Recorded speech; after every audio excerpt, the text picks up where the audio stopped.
I used to think words were just words, fleeting, meaningless when spoken in anger. But sometimes, a single sentence can hit harder than a punch. A single moment can unravel everything you thought was real. Why don't you just disappear? Mia's voice cut through the dinner table silence like a blade. She wasn't screaming, wasn't throwing a tantrum like she used to when she was younger. No, this was different. Her voice was calm, precise, like she'd been waiting for the moment to say it. And then came the killing blow. "We'd be better off without you," Rachel said. At first, I thought I misheard. Maybe I was so shaken by Mia's words that my mind filled in the gaps. But no, Rachel's tone was measured, steady. She didn't say it in a fit of rage. She didn't throw her fork down dramatically. She just said it, like it was fact, like she'd already decided. I stared at her, waiting for her to take it back, to soften the blow, to do something, anything, to show she didn't mean it. But she just picked up her wine glass and took a slow sip, avoiding my eyes. The air in the room changed. You ever notice how silence isn't just the absence of sound? Sometimes, silence is heavy, pressing down on your chest, making it hard to breathe. That's what this silence felt like. I looked at Mia, 16 years old. My daughter, not by blood, but by choice. She was 12 when I married Rachel, already headstrong, already skeptical of me. I spent years, earning her trust. Late-night conversations about books, movie nights where she'd pretend not to enjoy my stupid dad jokes, helping her with homework when she struggled but was too proud to ask her mom for help. And now, for words had wiped all of that away. I could have fought back, could have demanded an explanation, could have reminded them of all the times I'd been there when Jordan, the man who contributed DNA but nothing else, had disappeared for years at a time. But I didn't. I didn't say a single word. I just stood up, my chair scraping against the wooden floor, and walked upstairs. The weight of their stares followed me as I moved through the house. I wanted to turn back, to catch a flicker of regret in Rachel's expression, to see if Mia was shocked by what she'd said. But I didn't give them that satisfaction. I walked into our bedroom, grabbed my old duffel bag from the closet, and started packing. Not mindlessly, carefully. I wasn't storming out in a fit of rage, grabbing whatever I could and shoving it into a suitcase. No, I packed with purpose. A few shirts, enough clothes for a few days. My toothbrush, phone charger, passport, just in case. As I packed, I noticed something strange. My hands weren't shaking. I always thought that if my marriage ever came to this, I'd be a wreck, pleading, breaking down, trying to fix things. But I wasn't. I was calm, too calm. Downstairs, I could hear hushed voices. Mia's footsteps as she stormed off to her room. The clinking of dishes as Rachel cleared the table. But no one came upstairs. No one stopped me. The realization hit like a gut punch. They didn't care. They weren't expecting me to fight back. They weren't expecting me to stay. And for the first time in my life, I truly felt like an outsider in my own home. I zipped up my bag, slung it over my shoulder, and made my way downstairs. Rachel was leaning against the kitchen counter, arms crossed. Her expression was unreadable. Not angry, not regretful, just waiting. "So you're just leaving?" she asked. "You said you'd be better off," I replied, checking my pocket for my keys. "I'm respecting that." Her lips parted slightly like she was about to say something, but she stopped herself. Pride? Guilt? Or maybe she was just too damn stubborn to admit she didn't mean it. I walked to the front door, gripping the handle. Before I left, I turned to look at her one last time. "You know," I said quietly, "when Mia said those things before, it hurt.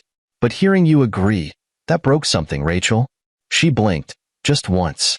No sharp retort, no biting comment. Just silence. I opened the door and stepped out. The cold night air hit me like a slap, but I welcomed it. It felt more real than anything that had happened in the last hour.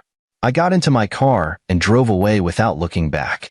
It wasn't until I pulled into Noah's driveway that it really hit me. This wasn't just a fight. This wasn't just a bad night. I might never go back. And the scariest part? I wasn't sure if I wanted to. Waking up in an unfamiliar bed wasn't the worst part. It was the silence. You ever notice how a house sounds different depending on who's in it? Even in sleep, a home is alive, soft breathing from the next room, the creak of someone shifting under the covers, the faint hum of the fridge or the whisper of the heater kicking in. But Noah's guest room was silent. Not peaceful, not comforting, just empty. I stared at the ceiling, replaying last night's events over and over again in my head.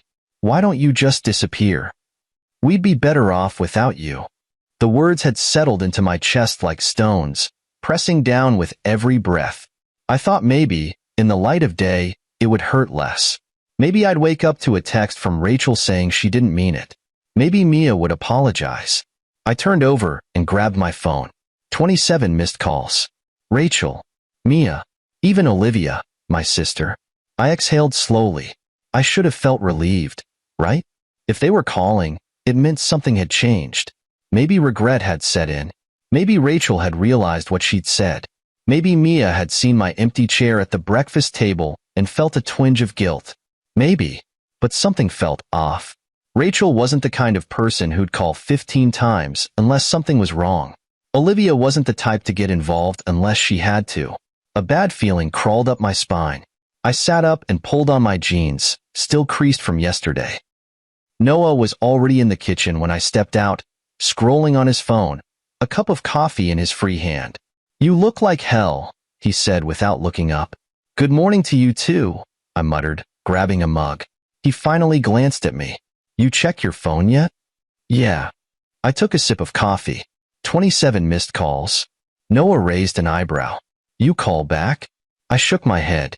He studied me for a moment, then turned his phone around and slid it across the counter. I stared at the screen. At first, I didn't process what I was looking at. It was a photo. A smiling man, sitting at a table in a restaurant, tagged at a location in Chicago. The caption was simple: "Reunited at last. Family is everything." And there, right next to him, was Mia, smiling, happy. The man sitting beside her was Jordan. I blinked, looked again. My stomach twisted. When was this taken? My voice came out low, steady. "Posted last night," Noah said, taking a sip of his coffee. "Looks like he's been back in town for a while." I stared at Mia's face in the picture. That hopeful smile, the kind she used to get when she thought something amazing was about to happen. When she got accepted to that summer program last year. When I taught her how to drive, and she finally nailed parallel parking. She was looking at Jordan that way, like he was the answer to everything. Like he hadn't abandoned her for years. I scrolled down, my hands tightening around the phone. The comments were filled with heart emojis. Friends saying things like, "So happy for you," and "finally together." They didn't know. They didn't know that Jordan had missed 6 birthdays. That he'd promised Mia a trip to the beach when she was 10 and never showed up. That the last time he'd come back into her life, he had stayed for 2 weeks before disappearing again. And Rachel, she let this happen. I opened my call log, hovered over Rachel's name. I should call. I should demand an explanation. But I didn't. Instead, I did something I hadn't done in months. I checked Mia's Instagram. Her latest post was a selfie with Jordan. The caption? "Real family time." I inhaled sharply. My grip tightened on the phone. Real family. I wasn't in any of her photos. I scrolled further, past old posts, past birthday pictures, past vacation photos. It took me too long to realize what was wrong. I wasn't in any of them. Not one. Even photos I knew I had been in. The trip to Yellowstone last summer, Christmas morning by the tree, her 16th birthday party. I was gone. Not just untagged. Removed. A hollow feeling settled in my chest. This wasn't just about last night. This wasn't anger. This wasn't rebellion. This was erasure. I set the phone down carefully. My coffee had gone cold. I pushed it aside. Noah must have seen something in my face because his expression shifted. "You okay?" I exhaled, slow, measured. "No." He nodded like he expected that. "You gonna call her?" Rachel's name was still on my screen. I stared at it. Then I looked back at Mia's Instagram. Real family time. I made a decision. I slid the phone back across the counter and stood up. "I'm going home," I said. Noah didn't try to stop me. Because this time, I wasn't going back for them. I was going back to see what was left of me. The drive home was quieter than I expected. No radio. No traffic noise that I paid attention to. Just the sound of my thoughts, circling the same realization over and over again. I had been erased. Not just forgotten, not just ignored. Erased. Mia hadn't just stopped talking to me. She had rewritten history. The vacations, the birthdays, the moments we shared, gone. And Rachel had allowed it. The closer I got to the house, the tighter the knot in my stomach became. I didn't know what I was walking into. Were they waiting for me? Had Mia even noticed I was gone? Did Rachel regret anything? Or was she already imagining a life where I didn't exist? I pulled into the driveway, staring at the house I had called home for years. Nothing looked different from the outside. The lawn was still neatly trimmed. The lights were still on. If a stranger had passed by, they wouldn't have guessed that the man inside had been told he was disposable less than 24 hours ago. I stepped out of the car, pocketed my keys, and made my way up the porch. My fingers hesitated on the door handle. I wasn't coming back to beg. I wasn't coming back to argue. I just needed to see, to confirm what I already knew deep down. When I stepped inside, I was met with silence. Not the comfortable, peaceful kind, but the heavy, unnatural kind. Like the house itself was waiting. And then I saw it. The wall of family photos in the living room. I had noticed the missing pictures before, but now, standing in front of them, it was even worse than I thought. It wasn't just a few missing frames. I had been deliberately cut out. One by one, the moments we had shared, altered. The Yellowstone trip? I had taken that photo, but now, a gap in the composition showed where I had once stood. Christmas morning? Mia had been sitting next to me, unwrapping the book she had begged for all year. But now the image looked wrong, like someone had been cropped out. I took a step back. My breathing was steady, but my hands clenched at my sides. This wasn't an accident. This was intentional. The floor above me creaked. A door softly clicked shut. Mia. I stayed still, listening. She had noticed I was here. For a moment, there was silence. Then, after a slight hesitation, her footsteps moved toward the stairs. I turned just in time to see her coming down, phone in hand, avoiding my eyes. She didn't greet me, didn't say anything, just walked past, heading toward the kitchen. Morning, I said, my voice even. She paused, just for a second. Then, without looking at me, she muttered, morning. The tension in the air was thick. 3 years of building trust, of bonding, of being the one who was always there. And this is where we had ended up. That's a lot of calls you made, I continued, keeping my tone neutral. Finally, she glanced at me. Mom wanted me to. So it hadn't been her. Of course not. She shifted uncomfortably, fingers gripping her phone like it was a lifeline. How long has this been going on? I asked. She frowned. What? The photos. The erasing. How long? She looked at me now, fully. And there it was, the same defiance I had seen last night.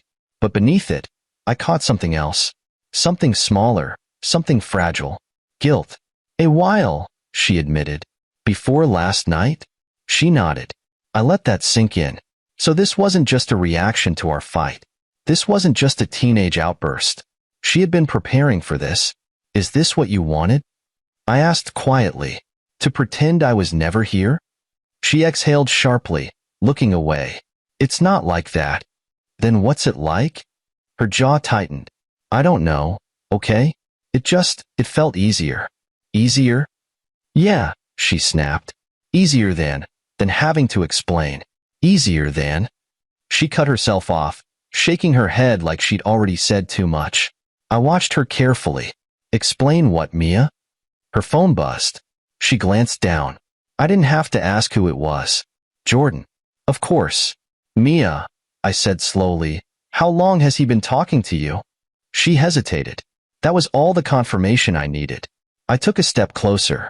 Before last night? Before this week? Another hesitation. Months, she finally admitted. I closed my eyes briefly, letting the weight of that settle. Months. While I had been in this house, thinking everything was fine, he had been in her ear, feeding her his version of the truth. Did Mom know? She nodded. She didn't want to tell you. She thought it would just make things worse. Worse. Rachel had known.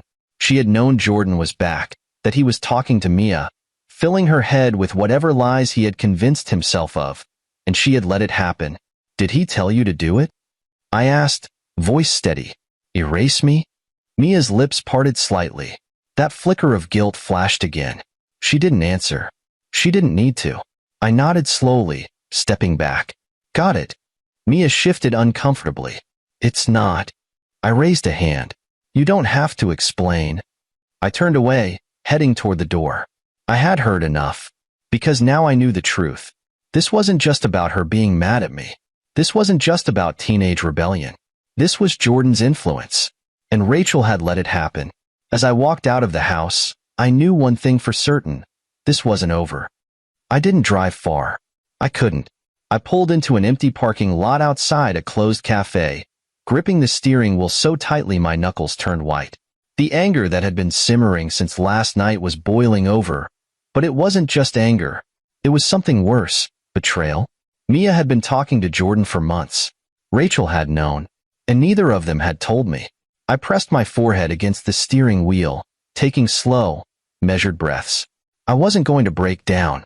I wasn't going to lose control. I needed to think. My phone buzzed against the passenger seat. I didn't have to look to know who it was. I let it ring. I let the silence stretch. Then I picked it up. 27 missed calls yesterday. Another 8 this morning. Rachel, Mia, Olivia, and now, a number I didn't recognize. I hesitated, then answered. Hello? Mr. Carter? The voice was unfamiliar, professional. A woman. This is Mrs. Taylor, Mia's guidance counselor at Westbridge High. I hope I'm not catching you at a bad time. I sat up. No, it's fine. What's going on? A pause. A measured inhale. I wanted to reach out because I've noticed some recent changes in Mia's academic plans that concern me. My grip on the phone tightened. Changes? Yes. As of yesterday, she submitted withdrawal forms for all her advanced placement classes. She's also dropping French club and student council. I asked her why, and she said she's transferring schools next semester. I nearly dropped the phone. She what? Mrs. Taylor continued, her voice calm but laced with concern. She requested her transcripts be sent to 3 schools in Chicago. My stomach twisted. Jordan. Chicago. I ran a hand down my face. And you're just now telling me this? To be honest, I would have contacted you sooner, but her mother signed off on everything. I assumed it was a family decision. A bitter laugh escaped me. Yeah. No. Definitely not a family decision. Another pause. I see. Mr. Carter, I don't mean to overstep, but I've known Mia since freshman year. She's always been driven, ambitious. She had a clear college plan, and now, within a matter of days, she's giving it all up to follow someone to another city. That's not normal. No, it wasn't. It was textbook manipulation. I shut my eyes, inhaling deeply. She said anything else? Just that she's found a new opportunity, and that her father believes she's wasting her potential here. Her father. Not me. Not the man who had raised her. Not the man who had been at every school function, every late-night breakdown, every moment when she needed someone. Jordan had swooped in after years and already convinced her she needed to throw her future away for him. I forced my voice to stay level. Did she mention what kind of opportunity? A beat of hesitation. She said it was something in business. A startup. I clenched my jaw.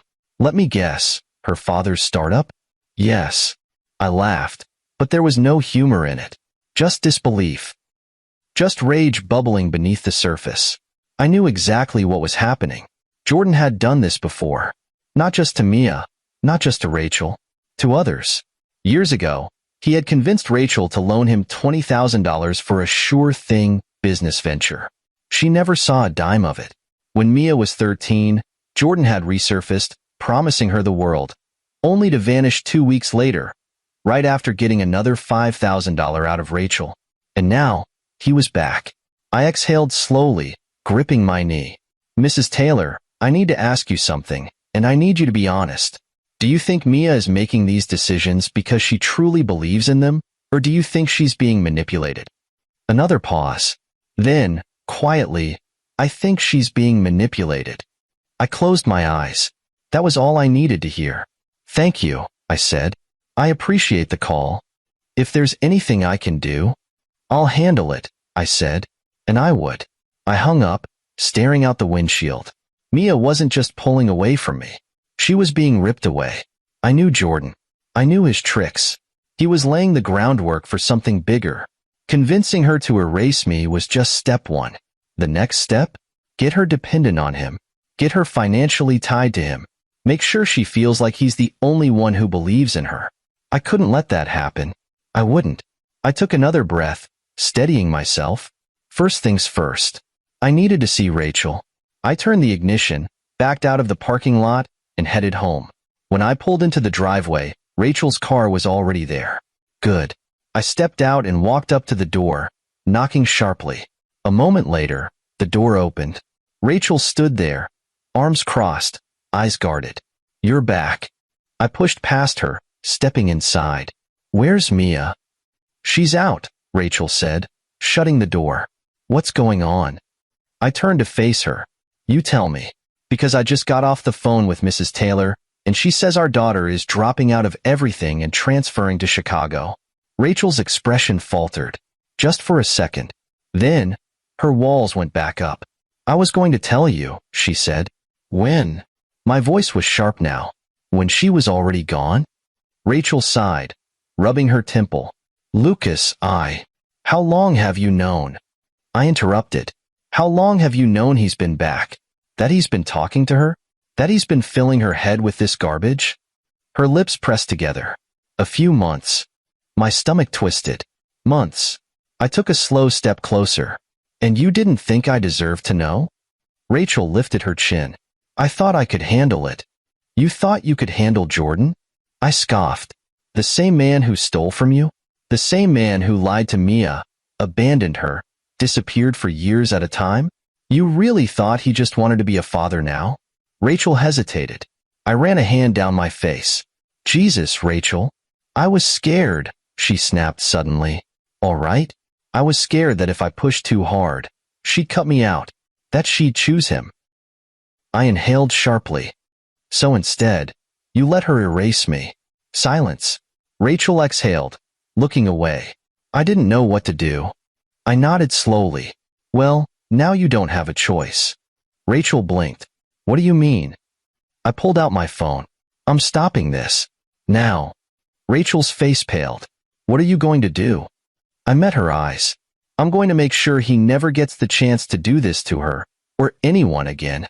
Rachel stood in front of me, arms crossed, lips pressed into a tight line. I could see the tension in her shoulders, the way her fingers twitched at her sides. But I didn't care. I wasn't here to argue. I was here to end this. You can't just stop Jordan, Rachel said, voice sharp. He's already gotten into Mia's head. If you push too hard, you'll just make her run to him faster. She's already running, I shot back. Or did you miss the part where she's transferring schools? Where she's about to hand him her entire college fund? Rachel flinched. I didn't. Didn't what? I demanded. Didn't think it would go this far? Didn't think he'd do it again? I let out a bitter laugh. You should have known better. We both should have. Her jaw tightened. You think I don't feel guilty? I think you're more worried about keeping Mia's trust than keeping her safe. That one landed. Her face crumpled for half a second before she masked it. I exhaled, running a hand down my face. Look, I don't have time for this. You want to keep pretending like Jordan's not dangerous? Fine. But I'm not standing by and letting him do to Mia what he's done to you. What he's done to God knows how many other people. Rachel stared at me, something flickering behind her eyes. What do you mean? I pulled out my phone and scrolled to the folder I had created years ago, the one I had hoped I'd never need again. Then I turned the screen toward her. Rachel's breath hitched. There it was. The evidence. Jordan's history of scams. The fake business ventures, the stolen money, the victims who had tried and failed to get justice. This isn't just about Mia, I said.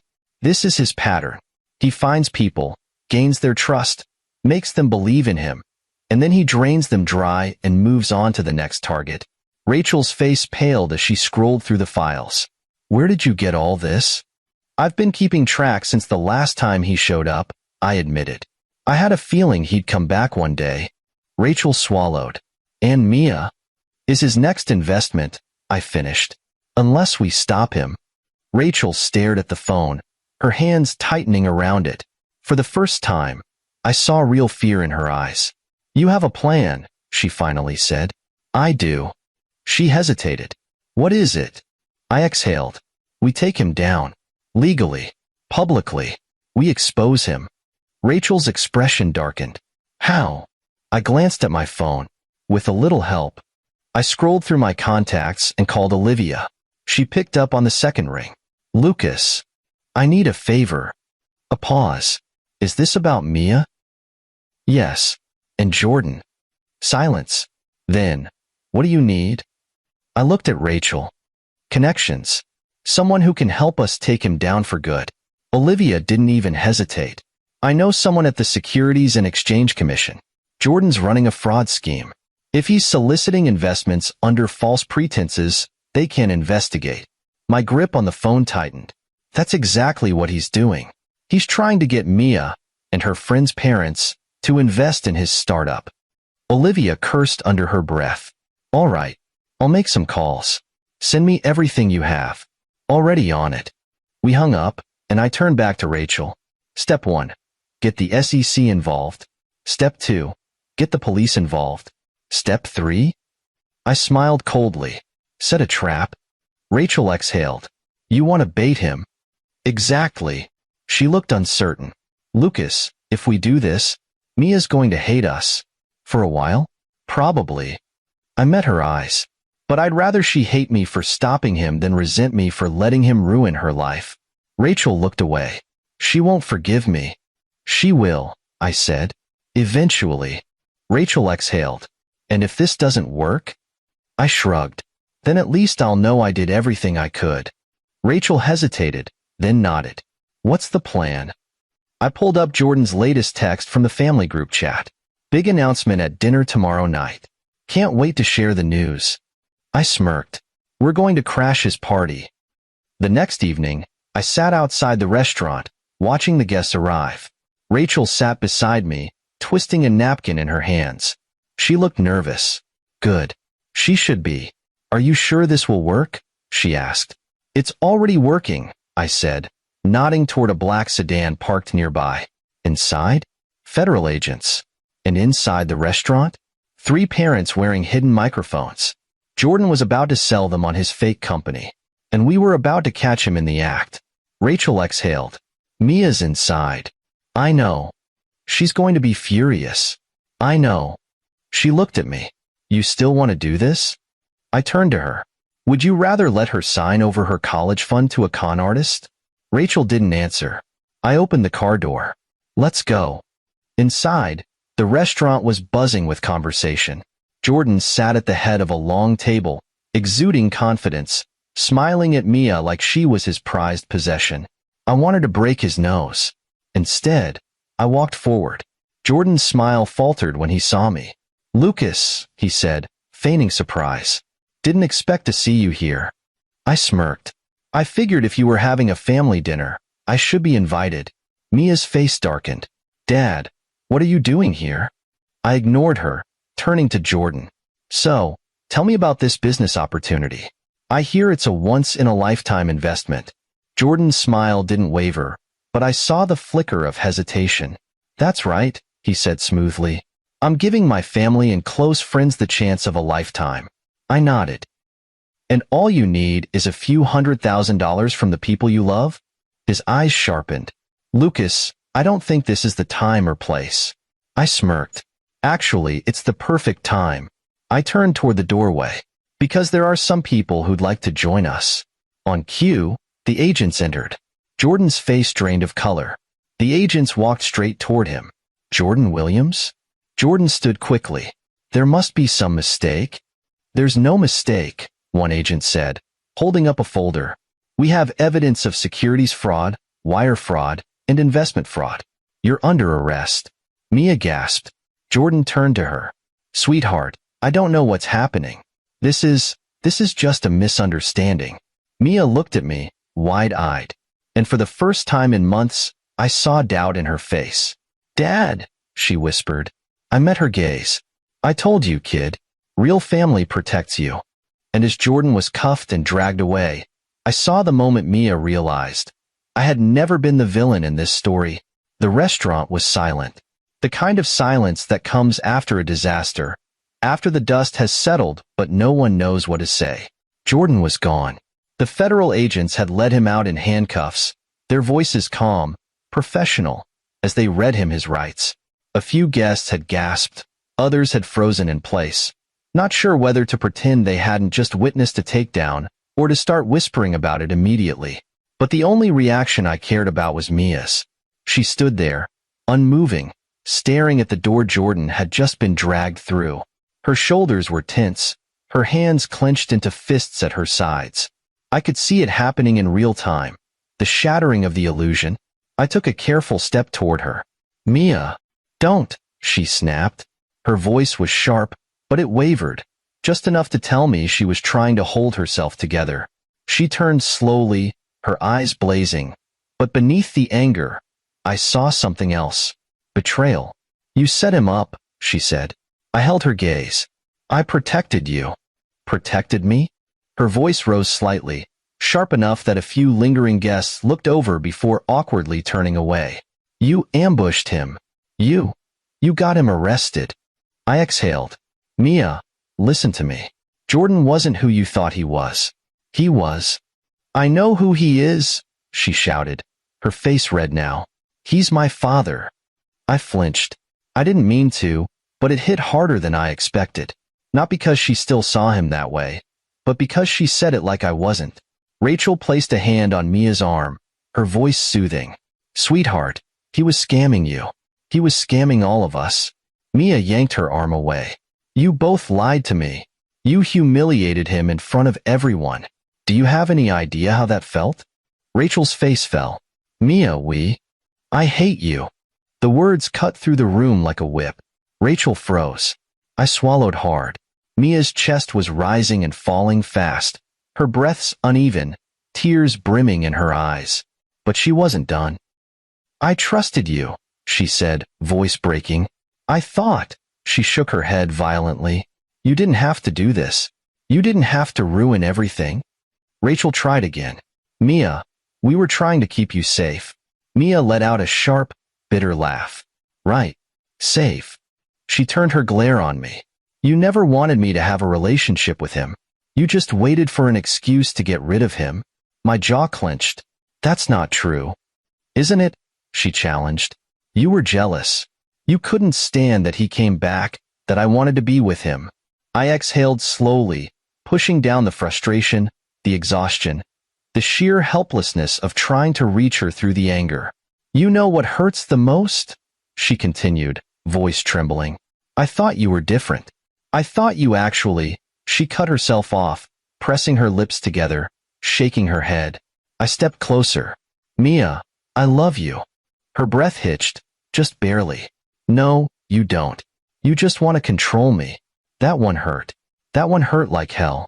Because I had spent 16 years proving to her that I wasn't Jordan.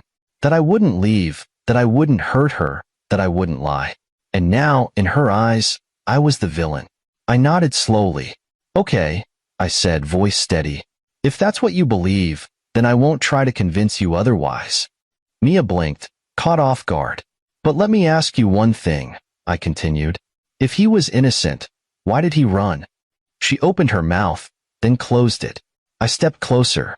If he was telling the truth, if he really loved you, why did he ask you to cut me out of your life? Why did he ask you to lie to your mom? Why did he need your money? She shook her head. He was trying to help me. By stealing your college fund? I asked gently. Mia's breathing was shaky now. I could see it, the cracks forming, the battle inside her as her heart and her brain fought to make sense of what had just happened. He said it was an investment, she whispered. I softened my voice. It wasn't. It was a scam. And you weren't the only one he was trying to fool. Tears spilled over, and she angrily wiped them away. I knew better than to push her, so I let her stand there, arms wrapped around herself, the truth sinking in, breaking apart everything she had convinced herself to believe. Rachel reached for her again, but Mia stepped back. I need, I need to go. Rachel looked at me, silently asking what to do. I shook my head. Let her. Mia turned and walked out of the restaurant, shoulders stiff, head down. Rachel hesitated, then exhaled. She hates us. I shook my head. She doesn't. Rachel looked at me. She just said it to our faces. I met her eyes. She's hurting. She's confused. She's mad. I exhaled. But she doesn't hate us. Rachel's expression wavered. How do you know? Because deep down, she knows the truth. Rachel swallowed. And now? I stared at the door Mia had just walked through, feeling the weight of everything that had happened, of everything that was still ahead. Now, I said quietly, we wait. Waiting. That was the hardest part. I had spent months watching Mia slip away, and now, after everything, after exposing Jordan, after watching her break right in front of me, I had no choice but to wait. It had been 3 days since the restaurant. 3 days since she had stormed out, since she had looked at me like I was the one who had betrayed her, since she had walked away without turning back. And in those 3 days, nothing. No calls. No texts. Silence. Rachel was struggling with it in her own way. She had spent the first day pacing, picking up her phone every 5 minutes like she expected Mia to magically change her mind and come home. By the second day, she had gone quiet, the exhaustion settling in her bones. By the third, she looked like she had aged 5 years. I didn't tell her, but I had barely slept. I told myself it was because I was waiting for Mia to reach out, but the truth? The truth was, I was terrified she wouldn't. What if we had pushed too hard? What if we had done the right thing but lost her in the process? What if, after everything, Jordan still won? The thought alone made me sick. So when my phone finally buzzed on the morning of the 4th day, I nearly knocked my coffee over trying to grab it. Mia. A text. Just one sentence. Can we talk? I stared at the screen for a long moment, my heart hammering. Then I typed back, of course. Where? A few seconds passed. Then, ice cream place? I exhaled. 3 years. That's how long we had been going to that little ice cream shop. It had started as a tradition after her dance classes, a way to bribe her into talking to me when she was younger. Over time, it became our thing. And now? She was reaching out. I grabbed my keys. The shop was nearly empty when I got there. It was late afternoon, too early for the usual evening crowd, but I had a feeling Mia had picked it for that reason. She was already there, sitting in the corner booth, hands wrapped around a small cup of mint chocolate chip, the same flavor she had always gotten. But she looked different. Not angry, not defiant, just tired. I walked over slowly, sliding into the seat across from her. She didn't look up at first, just kept her gaze on her ice cream, poking at it with her spoon. Finally, she exhaled. I don't know how to start. Then don't, I said gently. Just say whatever's on your mind. She hesitated. Then, quietly, I feel stupid. That took me off guard. Why? Her fingers tightened around the cup. Because I should have known. I should have seen it. But she swallowed. I wanted it to be real so bad that I ignored everything. I let her sit in that silence for a moment. Then I said, that doesn't make you stupid, Mia. That makes you human. Her eyes flicked up to mine, searching. You're not mad? I was never mad at you, I said softly. Frustrated? Sure. Scared? Definitely. But never mad. Her lips parted slightly, like she hadn't expected that. I leaned forward. Mia, you were lied to. Manipulated. That's not on you. That's on him. Her jaw clenched and I saw it again. That flicker of anger, but this time, it wasn't directed at me. Why did he do it? She asked. I sighed. Because that's who he is. He takes. He convinces people to give up everything for him, and then he disappears. It's what he's always done. She exhaled, rubbing her temple. I feel so stupid for believing him. You believed him because you wanted to, I said. And that's okay. We all want to believe that people can change. But the important thing isn't that you believed him. It's that now, you see the truth. She let that sit for a while. Then, barely above a whisper, she asked, why didn't you fight me harder? I frowned. What do you mean? When I was pulling away, When I erased you from the photos. When I said, she swallowed hard. When I said all those things. Why didn't you stop me? I studied her carefully. Would it have worked? She blinked. I shook my head. You weren't ready to hear the truth yet. If I had pushed harder, you would have just run faster. Her throat bobbed. But I never gave up on you, Mia, I added. Not for a second. She inhaled sharply, her grip on the spoon tightening. I said I hated you. I nodded. You did. She looked away, guilt flickering across her face. I didn't mean it. I know. Finally, her shoulders sagged, the weight she had been carrying for weeks crashing down. I'm sorry, she whispered. I reached across the table, covering her hand with mine. I know. She sniffed, wiping her nose. You're supposed to say, it's okay. I smiled gently. No, it's not okay. But it will be. She let out a breathy laugh, shaking her head. God, you're such a dad. I chuckled. You're just realizing that now? She rolled her eyes but didn't pull her hand away. Mom's been freaking out, she admitted. I figured. She thought I wasn't coming home. I met her gaze. Are you? She hesitated, then nodded. Yeah. I exhaled, relief washing over me. But Mia wasn't done. One condition, she said. I raised an eyebrow. Oh. She took a deep breath. I want to help. I frowned. Help with what? She looked me straight in the eye. I want to make sure he never does this to anyone else. I blinked. Mia. No, she said firmly. He used me. He used my friends. He almost stole my future. And I let him. Her hands clenched into fists. I don't want to just move on like it never happened. I want to do something about it. I studied her carefully, pride swelling in my chest. She wasn't just healing. She was fighting back. And I wasn't going to stop her. I nodded. Okay. She exhaled in relief. Okay. I glanced at her melted ice cream. You gonna eat that? She snorted. It's basically soup now. I grinned. Another round? She hesitated, then smiled. Yeah, let's do it. We stood up, walking toward the counter. And for the first time in months, Mia walked beside me. Not as someone trying to escape, but as someone ready to rebuild. Healing isn't a straight line. It's messy, unpredictable. Some days, it feels like progress. Other days, it feels like you're right back where you started. But today felt like progress. Mia had come home.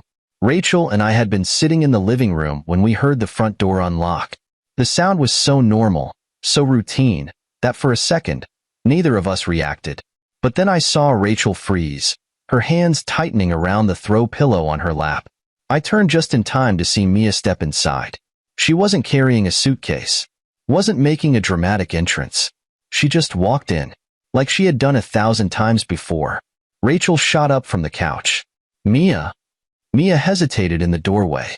Yeah, it's me.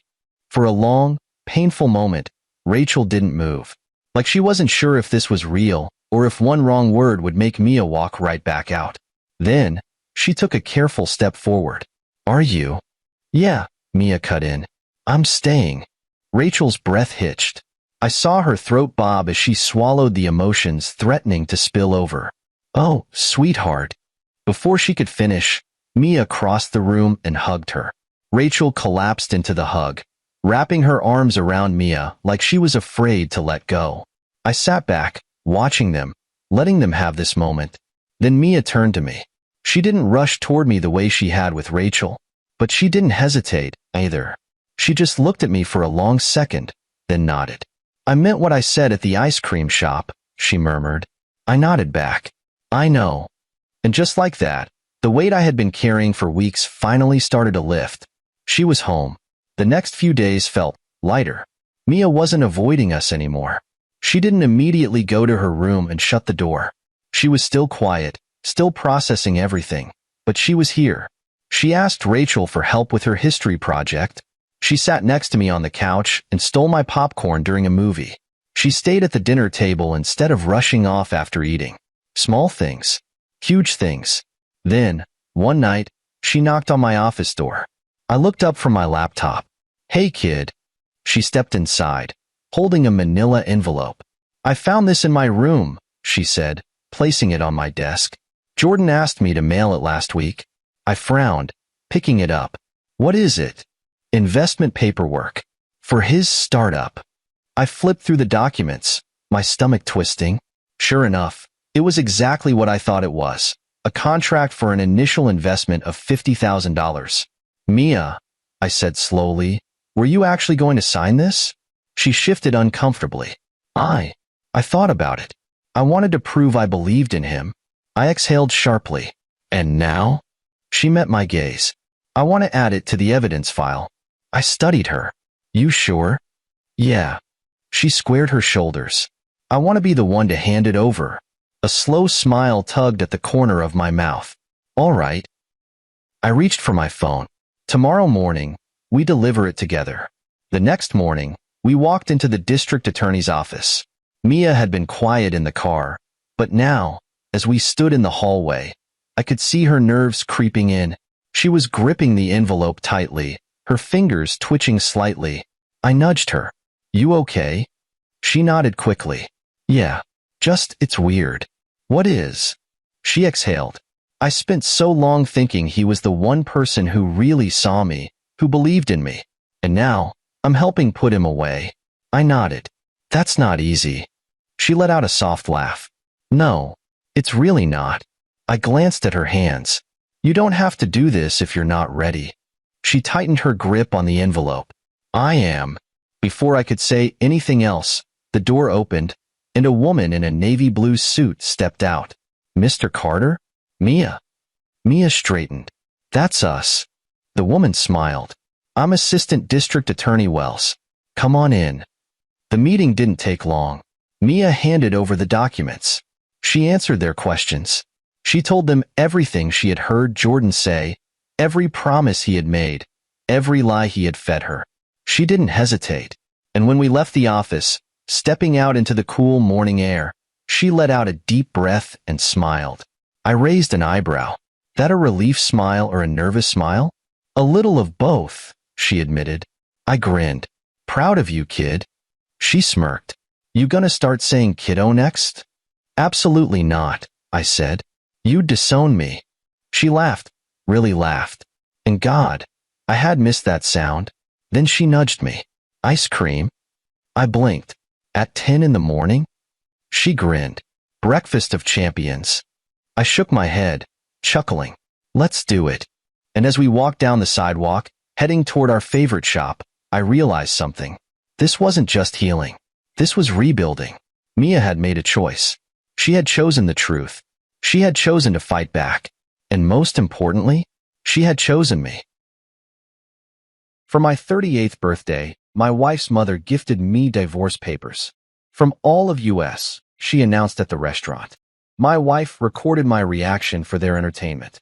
I thanked her, signed them immediately, and walked out. She had no idea what I'd already done. You know what they say about turning 38? It's supposed to be just another year closer to 40, right? Well, let me tell you something about birthdays. They're supposed to involve cake, maybe some awkward singing, and your family pretending to care about you for exactly one day. What they're not supposed to involve is getting served divorce papers like you're some deadbeat who forgot to pay child support. But here I was, sitting in Riversong Bistro, this overpriced joint that serves $12 appetizers and calls them artisanal, staring at my mother-in-law Margaret Collins as she stood up like she was about to give the damn State of the Union address. The woman had this smug little smile plastered across her face, the kind that screamed, "I'm about to ruin your entire existence, and I'm going to enjoy every second of it." "From all of us," she announced, holding out this pink butterfly envelope like it was the Hope Diamond. Jesus Christ, pink butterflies. Even their choice of stationery was insulting. I mean, what kind of psychopath puts divorce papers in an envelope that looks like it should contain a 6-year-old's birthday party invitation? The whole table went dead quiet. You know that feeling when you walk into a surprise party, except instead of people yelling surprise, they're all waiting for you to have a mental breakdown? Yeah, that was the vibe. My wife Julia, soon-to-be ex-wife, apparently, had her phone out faster than a tourist at Times Square, angling it toward me like she was filming the next viral TikTok. Her brother Marcus was leaning forward with this shit-eating grin that made me want to throw my water glass at his perfectly groomed face. I tore open the envelope, and there it was in black and white. Petition for dissolution of marriage. Fancy legal jargon for "we're done here, buddy." The papers looked official as hell, all stamped and notarized and ready to go. These people had done their homework. I'll give them that. They'd probably been planning this little performance for weeks, maybe months. The thing is, when you're expecting something like this, and trust me, I was, it doesn't hit you the way they want it to. They were all sitting there like vultures waiting for me to cry, beg, maybe flip the table over, and cause a scene that would give them something to gossip about for the next 5 years. Margaret probably had her whole Bridge Club speech ready. You should have seen how he completely lost it at Riversong. Poor Julia, she's so much better off without him. But you know what I did instead? I pulled out my pen, the same Mont Blanc Julia had given me last Christmas, ironically enough, and signed those papers right there at the table. Didn't even read the fine print. Just scribbled my name on every line that said respondent, and slid the whole stack back toward Margaret like I was returning a bad meal. "Thank you," I said, standing up and adjusting my jacket. This is exactly what I needed. The silence that followed was absolutely delicious. You could have heard a pin drop in that overpriced restaurant. Julia's phone was still recording, but now she looked like she'd just watched someone kick a puppy. Marcus's grin had completely disappeared, replaced by this confused expression like he'd just solved a math problem and gotten the wrong answer. And Margaret? Oh, Margaret looked like someone had just told her that her precious country club membership had been revoked. That's it. Julia stammered, finally lowering her phone. "You're not going to fight this?" I looked at her, really looked at her, for what I knew would probably be the last time as her husband. 5 years of marriage, and she still thought she knew me. Still thought I was the same guy who'd bend over backward to make her family happy, who'd sit there and take their passive-aggressive comments with a smile. "Fight what, Julia? Your happiness." I shrugged. "If this is what you want, then congratulations. You got it." Marcus cleared his throat, clearly trying to salvage whatever this was supposed to be. "Look, man, this doesn't have to be." "Doesn't have to be what, Marcus?" "Easy. Too late for that." I pulled out my wallet and dropped a 50 on the table. This should cover my share of the bill. And the entertainment. I could feel every eye in that restaurant on me as I walked toward the exit. The other diners had probably figured out they were witnessing some kind of family drama. And let's be honest, people eat that stuff up like it's free cable. I could hear the whispers starting already. "Did you see that?" Just signed the papers and walked out. Cold as ice. But here's the thing they didn't know. The thing that Margaret and Julia and precious Marcus had no clue about. While they'd been sitting around planning this little birthday ambush, thinking they were so clever with their legal papers and their dramatic timing, I'd been 10 steps ahead of them. See, they thought they knew me. Thought I was just Julia's husband who runs a small business. That's how Margaret always introduced me at parties, with air quotes and everything. They thought I was some kind of underachiever who should be grateful to be part of their precious family. They thought I'd fall apart without them, that I'd come crawling back begging for another chance. What they didn't know was that their little envelope had just handed me the one thing I'd been waiting for: freedom. Complete, total, no strings attached freedom from their toxic little dynasty.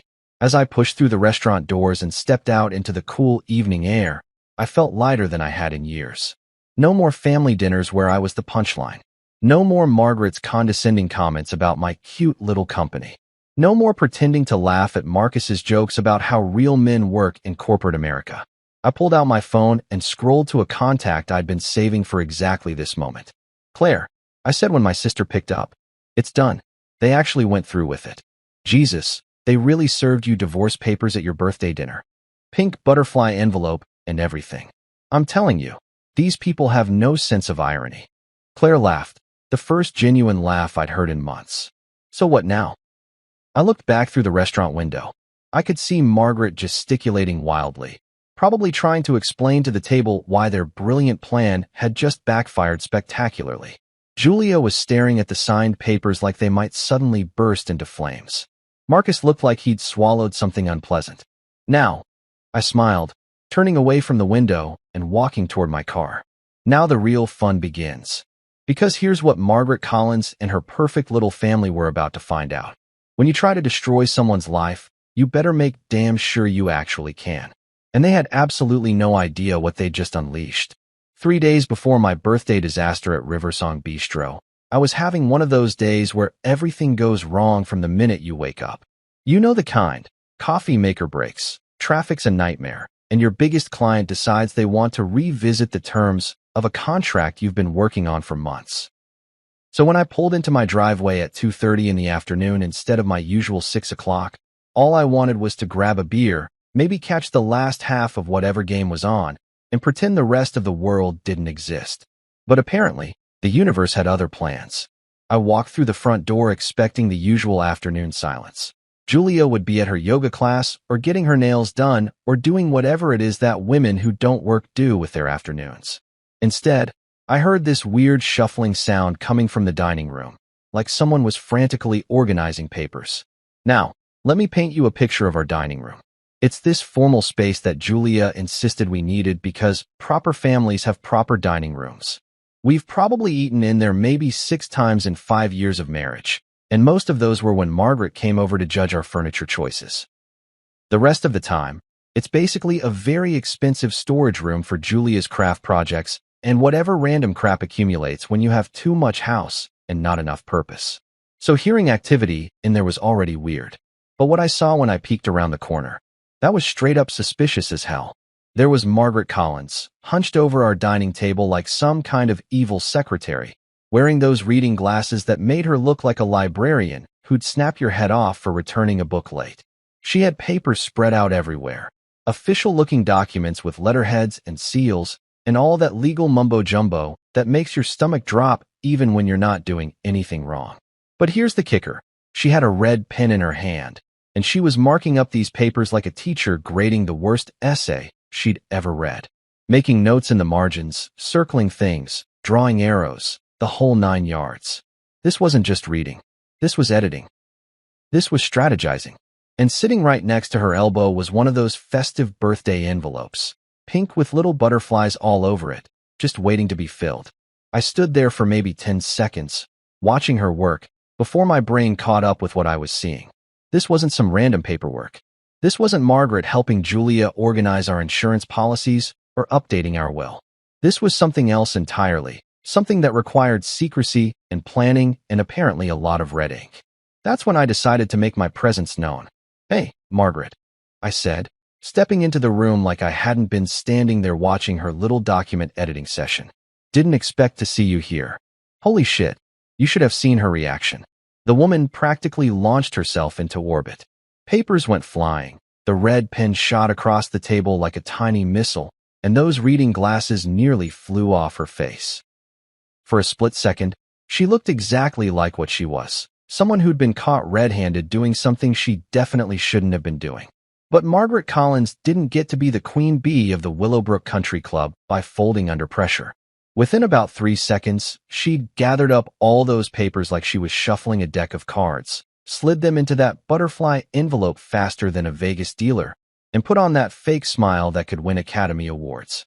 "Oh, hello, dear," she said, standing up and smoothing down her blouse like nothing had happened. "I didn't hear you come in." "Early day," I replied, trying to keep my voice casual while my brain was doing backflips trying to process what I'd just witnessed. "What's all that?" "Just family paperwork," she said, clutching that envelope to her chest like it contained state secrets. "You know how it is. Always something that needs organizing. Family paperwork. Right. Because family paperwork definitely requires the kind of intensive red pen editing I just watched her doing.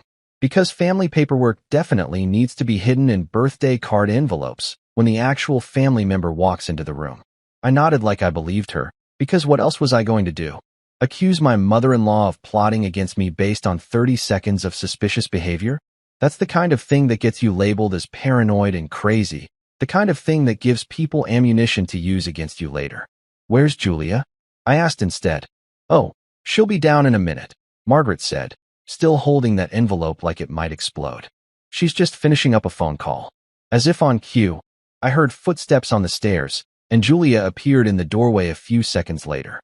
She took one look at the scene, me standing there, Margaret clutching her mysterious envelope, papers and pens scattered across the table. and I swear I could see some kind of silent communication pass between them. Mom, I thought you were going to wait until... Julia started, then caught herself. Hi, honey. You're home early. Yeah, rough day at the office, I said, watching both of them carefully. Your mom was just telling me about some family paperwork she's working on. Julia's eyes flicked to the envelope in Margaret's hands, then back to me. Oh, that. Yeah, it's nothing important. Just some stuff for Dad's estate. Now, Julia's dad had been dead for 3 years. 3 years. And in all that time, I'd never once seen Margaret working on estate paperwork that required the kind of intense focus I'd just witnessed. But sure, let's go with that story. Well, I'll let you two finish up, I said, grabbing a beer from the fridge and heading toward the living room. Let me know if you need anything. But as I walked away, I could hear them whispering behind me. Urgent, hushed tones that people use when they're discussing things they don't want overheard. I caught fragments. Thought he'd be at work until 6. And need to be more careful. And something that sounded suspiciously like birthday. I settled into my recliner, cracked open my beer, and pretended to watch ESPN while my mind raced through possibilities. What kind of family paperwork requires that level of secrecy? What kind of documents need to be edited with a red pen and hidden in birthday card envelopes? And why did Julia look like she'd been caught stealing candy when she saw me standing there? The more I thought about it, the more obvious it became. This wasn't about her dad's estate. This wasn't about organizing insurance policies or updating emergency contacts. This was about me. Had to be. Because what else would require that kind of cloak-and-dagger behavior in my own damn house? Over the next hour, I watched Margaret leave, hugging that envelope like it contained the crown jewels. I watched Julia pace around the house, checking her phone every few minutes like she was waiting for some kind of confirmation. I watched both of them avoid making eye contact with me, speaking in those overly cheerful tones that people use when they're trying to act normal and failing miserably. And you know what? I let them think they'd gotten away with it. I let them believe I was clueless, that I hadn't seen anything suspicious, that I was just the oblivious husband who came home early and interrupted their little planning session. But inside, I was already 3 moves ahead. Because if Margaret Collins and my dear wife Julia thought they were going to blindside me with whatever they'd been cooking up, they had another thing coming. Game on, ladies. Game fucking on. Let me tell you something about the Collins family. They perfected the art of making someone feel like absolute garbage while smiling the entire time. It's like a superpower, except instead of fighting crime, they use it to slowly crush your soul at dinner parties. Margaret Collins had despised me from day one. I'm talking about the very first time Julia brought me home to meet the family. Back when we were still in that honeymoon phase where you think love conquers all and family drama is just something that happens to other people. What a naive little shit I was. I remember walking into their house, this massive colonial in the fancy part of town with the circular driveway and the perfectly manicured lawn that probably cost more to maintain than most people's salaries. Margaret opened the door wearing this smile that didn't quite reach her eyes, looked me up and down like she was evaluating livestock, and said, "So you're the young man Julia's been telling us about." Even then, I could hear the disappointment in her voice. Like Julia had been hyping up some kind of Prince Charming, and instead she got stuck with, well, me. But the real fun started when we got to parties. Oh man, the parties. The Collins family loved their social gatherings, charity fundraisers, country club events, neighborhood barbecues where everyone compared their kids' accomplishments and tried to one-up each other with stories about their latest vacations to Europe. At every single one of these events, Margaret would introduce me the exact same way. "This is Julia's husband. He runs a small business." And she'd say small business, like it was some kind of communicable disease, with this tone that suggested I was probably selling bootleg DVDs out of the trunk of my car. It didn't matter that I was actually building something, that Ridgewell Solutions was growing every year, that I was working my ass off to create something meaningful. To Margaret, if it wasn't a Fortune 500 company with a corner office and a secretary, it wasn't worth mentioning. And God forbid I tried to explain what my company actually did. Logistics and supply chain management aren't exactly cocktail party conversation, apparently. How? Entrepreneurial, she'd say, like being an entrepreneur was just a fancy way of saying unemployed. Then she'd quickly change the subject to something more impressive, like how Marcus had just gotten another promotion at his big corporate job, or how their neighbor's son was doing so well at his law firm. And Julia, my loving, supportive wife, she'd just stand there nodding along, sometimes even laughing at her mother's passive-aggressive comments.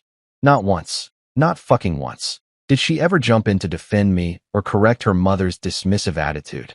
Not when Margaret joked about how I probably couldn't afford to take Julia on proper vacations. Not when she made comments about how some people weren't cut out for the corporate world. Not even when she straight up asked Julia, right in front of me, if she ever missed dating successful men. The worst part was watching Julia's face during these interactions. At first, she'd look uncomfortable, maybe give me an apologetic smile like she was sorry her mother was being such a bitch. But over time, that discomfort turned into something else. She started looking at me the way Margaret did, like I was some kind of disappointing consolation prize she'd settled for. Marcus was even worse, if that's possible. Julia's younger brother had landed this cushy job at some tech company right out of college, and he never let anyone forget it. Every family gathering was like a one-man show where Marcus got to perform his "look how successful I am" routine for an audience that ate it up like he was the second coming of Steve Jobs. So, still doing the logistics thing? He'd ask me, with this smirk that made me want to punch his perfectly straight teeth. That's cool, man. I mean, someone's got to handle the behind-the-scenes stuff, right? Behind-the-scenes stuff. Like I was some kind of janitor cleaning up after the real professionals. And then he'd launch into stories about his latest project, using all the corporate buzzwords he'd learned in business school. We're really disrupting the paradigm, he'd say, or it's all about leveraging synergies to maximize our value proposition. The whole family would nod along like he was speaking ancient wisdom instead of spouting the same MBA bullshit that every corporate drone learns in their first week. The comparisons were endless and brutal. At Christmas dinner, Margaret would announce how Marcus had gotten another raise, then turn to me and ask how business was going, with air quotes and everything. At Julia's birthday party, she'd make a big show of praising Marcus for taking his girlfriend on some expensive trip to Napa Valley. Then comment about how some couples prefer to stay closer to home, looking directly at Julia and me like we were too poor or too unambitious to do anything interesting. But you know what really killed me? The way Julia started buying into it. Slowly, gradually, she stopped defending my work and started making her own little comments. Maybe you should think about getting a real job, she'd say after particularly brutal family dinners. I mean, Marcus makes twice what you do, and he gets benefits. Benefits, like health insurance and a 401k were the measure of a man's worth. She started rolling her eyes when I'd get excited about a new contract or a business opportunity. Started sighing when I'd work late or take weekend calls. Started looking at me like I was holding her back from the life she deserved. The life Marcus had. The life her mother constantly reminded her that other people's husbands provided. Every family dinner became a performance where I was the opening act for the Marcus show.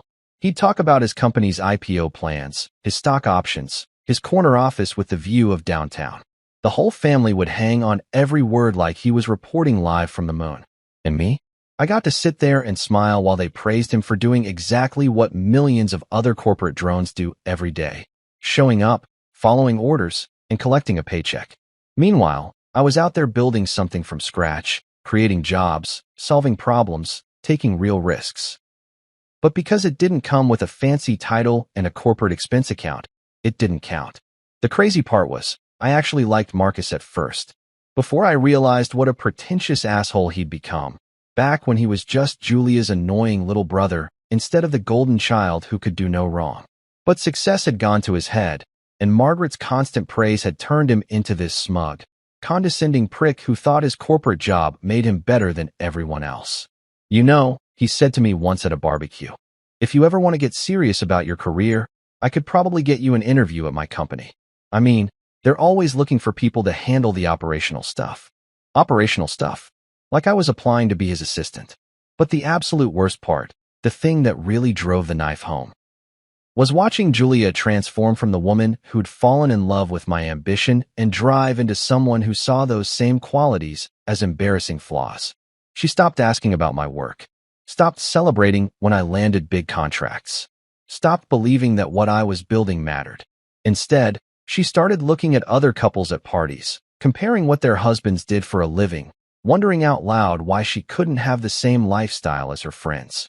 The woman who'd once told me she loved my independence and entrepreneurial spirit was now asking why I couldn't just get a normal job like everyone else.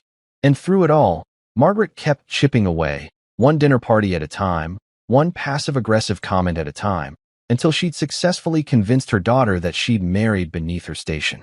Mission accomplished, I guess. You know how they say the straw that breaks the camel's back? Well, my straw wasn't even a straw. It was more like a fucking telephone pole dropped from orbit. And it happened on a Tuesday night in March, when I was supposed to be the invisible husband minding his own business, while the real adults handled the important stuff. I'd been working late in my home office, grinding through some contract proposals for a potential government deal that could triple my company's revenue. Not that anyone in this house gave a damn about that. To them, I was just the guy who disappeared into the spare bedroom every night to play with his little business, like I was building model airplanes instead of running a legitimate company. Around 10:30, I decided to grab a beer from the kitchen and maybe catch the late-night highlights. As I walked past the living room, I could hear Julia on the phone, and something about her tone made me stop. She was using that low, conspiratorial voice that people use when they're discussing secrets.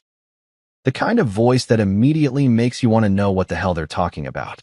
"I know, Mom," she was saying, and I could practically hear Margaret's voice through the phone, poisoning the conversation from 20 miles away. "He's holding me back. I can see that now."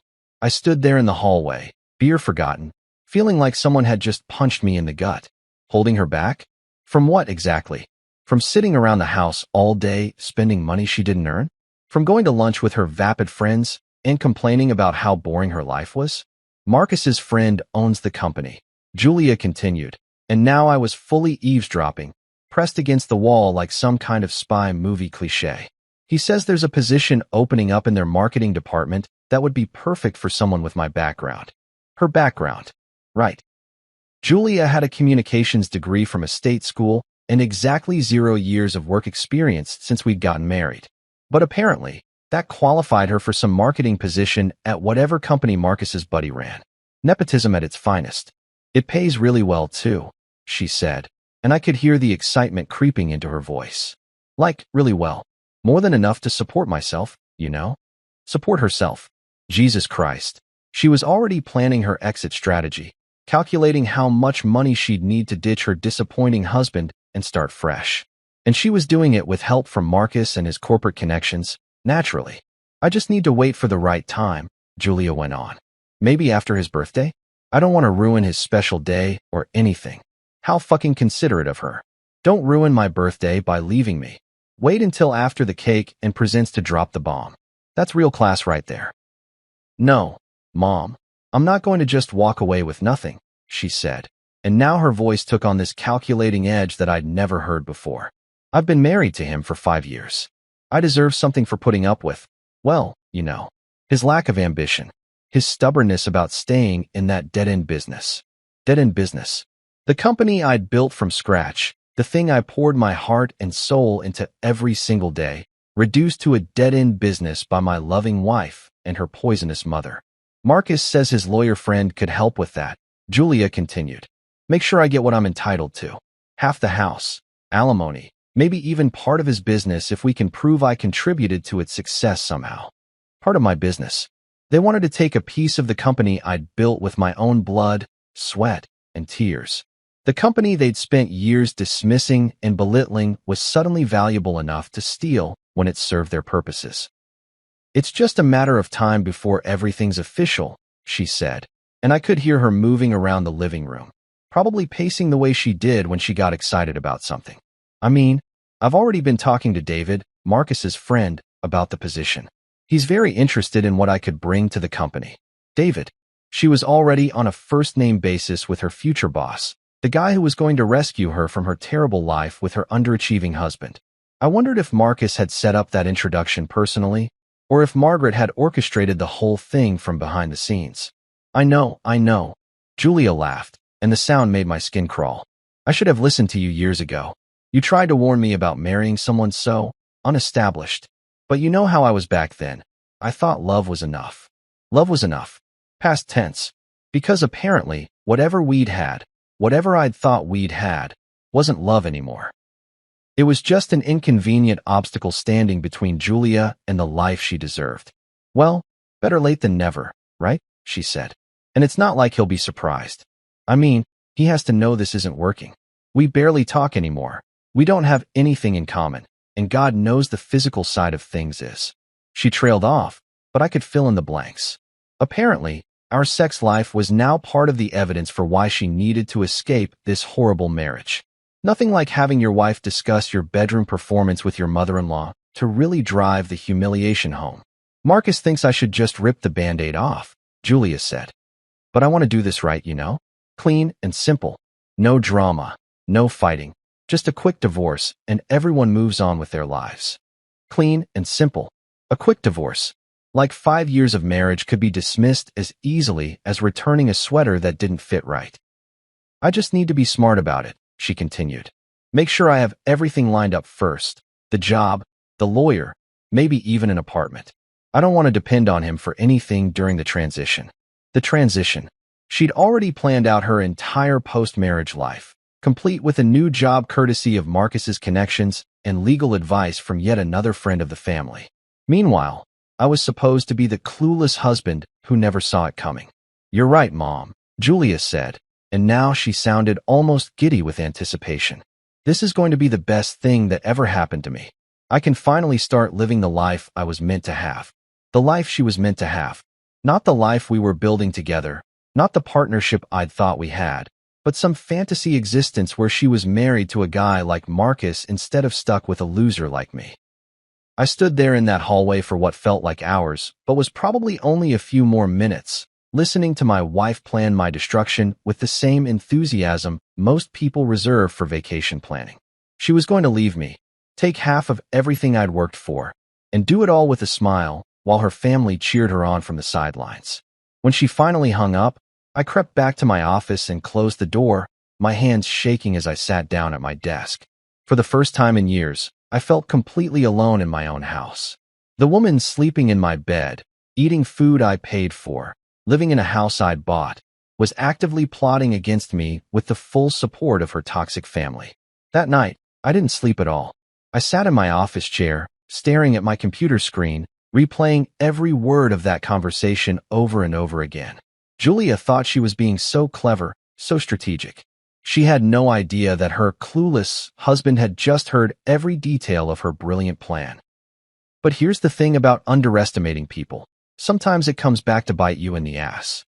While Julia was busy planning her escape with help from Marcus and Margaret, I was already 10 steps ahead of her, building something they couldn't even imagine. They wanted to play games? Fine. Game on.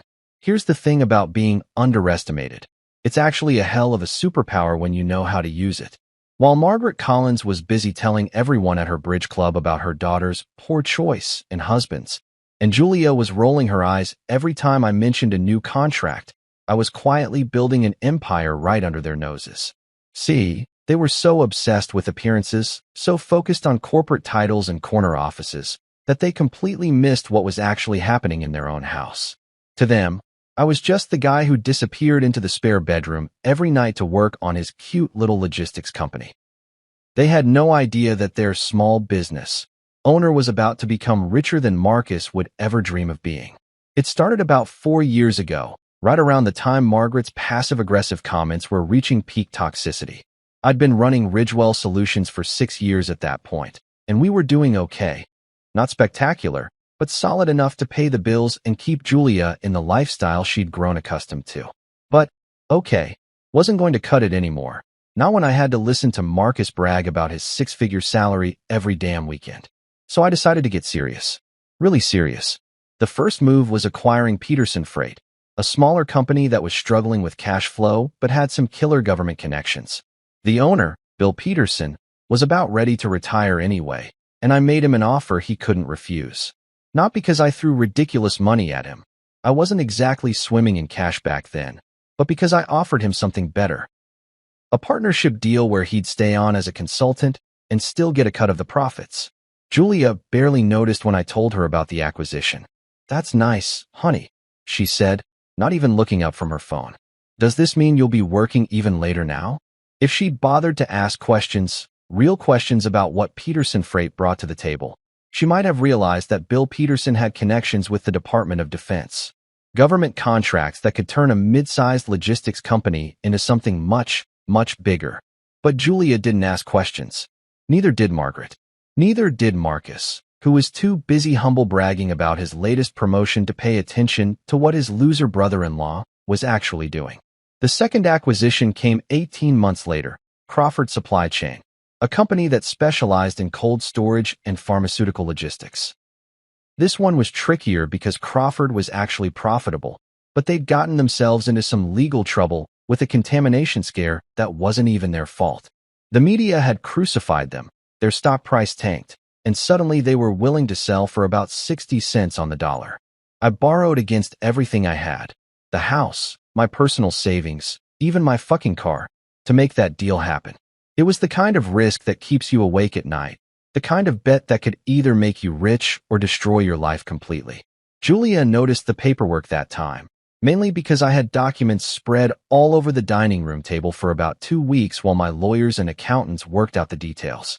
"What's all this?" she asked one morning, stepping around stacks of contracts like they were piles of dirty laundry. "Just expanding the business," I told her. "Nothing you need to worry about." "Good," she said, grabbing her coffee and heading out to meet her friends for lunch. "As long as it doesn't affect our finances." Our finances, right. Because the money I was risking, money I'd earned, was somehow our money, but the business decisions were mine alone to worry about. If she'd stuck around for 5 more minutes, she might have learned that Crawford Supply Chain had a contract with 3 major pharmaceutical companies and a partnership with FedEx that was worth about $12 million annually. But Julia had more important things to do, like getting her nails done and complaining to her friends about how boring her husband's work was.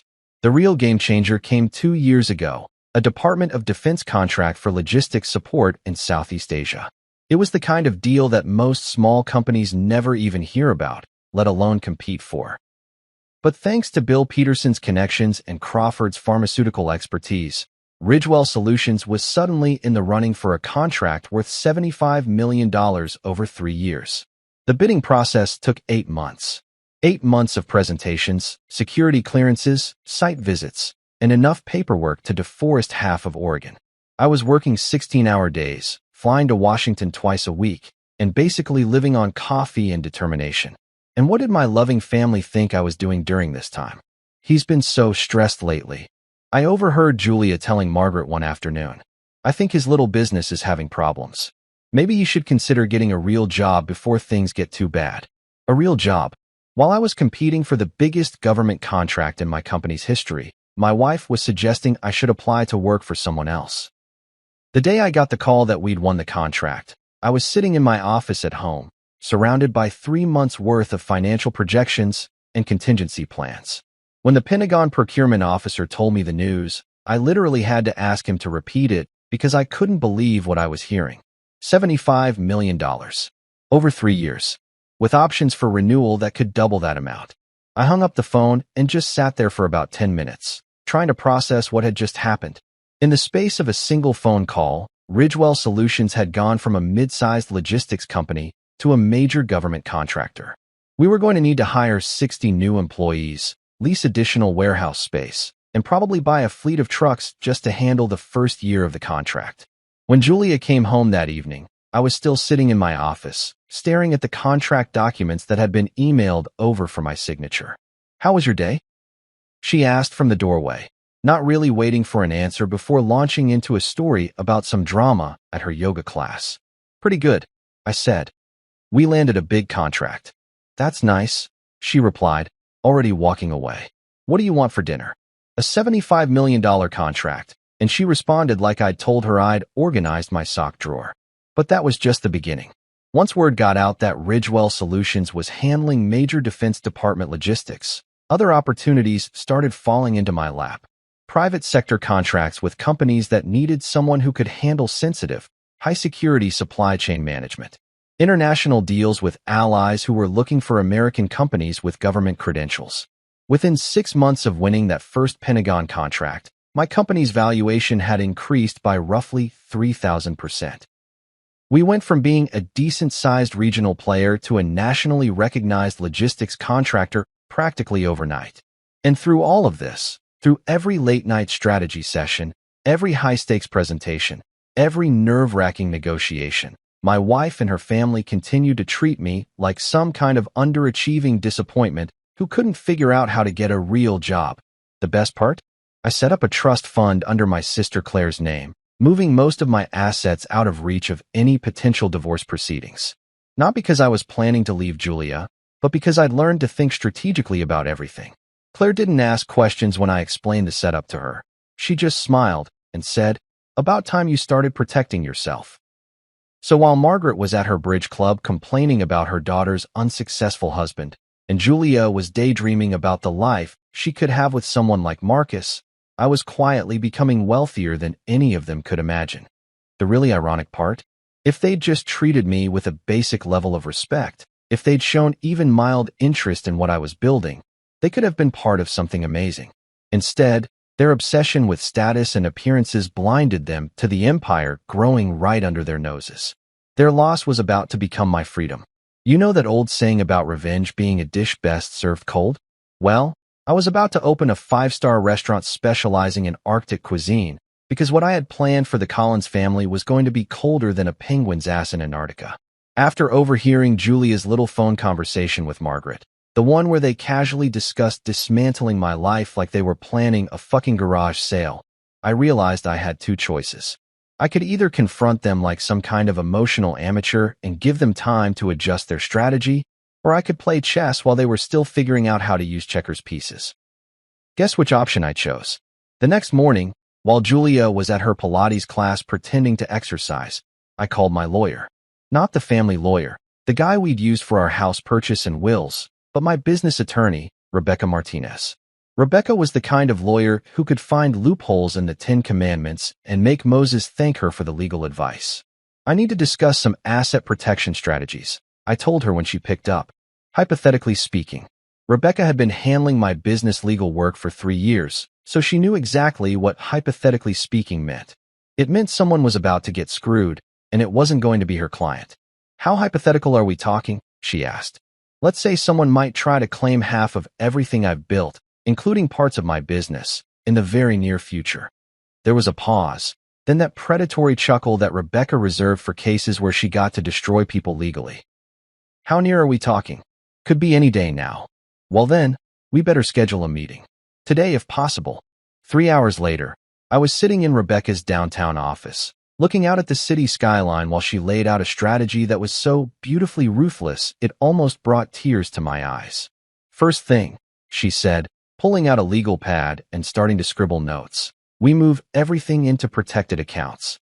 Business assets go into the corporate trust, personal investments get transferred to offshore holdings, and your real estate gets restructured under the company's name.